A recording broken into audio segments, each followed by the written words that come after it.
বিভিন্ন কম্পিটিশন পরীক্ষায় এই ধরনের প্রশ্ন প্রায়শই আসে। তো চলো আমরা দেখে নিই সহজভাবে এর সমাধান কি করে করা যায়। প্রশ্নটা আগে পড়ে নিই। একটি খুঁটির 5.1 3% কাদায় থাকে এবং 4.2 3% জলে ডুবে থাকে এবং জলের উপরে 72 মিটার দেখা যায়। খুঁটিটির মোট দৈর্ঘ্য কত? প্রথমে কি করব, জলে এবং কাদায় যেটা আছে সেটা আমরা যোগ করে নেব।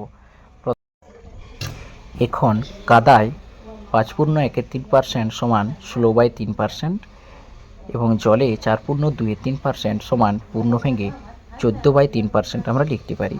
এই দুটো ভগ্নাংশের যোগ করলে আমরা যেটা পাই সেটা হলো 10%, 10%।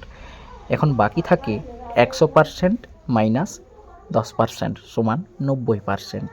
তাহলে 90% সমান 72 মিটার প্রশ্ন অনুসারে। তাহলে মোট দৈর্ঘ্য হলো 72 গুণিত 100/90।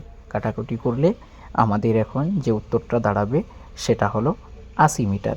এটা তোমরা আরও একটু অন্যভাবেও কাটাকাটি করে করতে পারো, আমি খুব সংক্ষেপে করে নিলাম। এখনকার মতো এইটাই।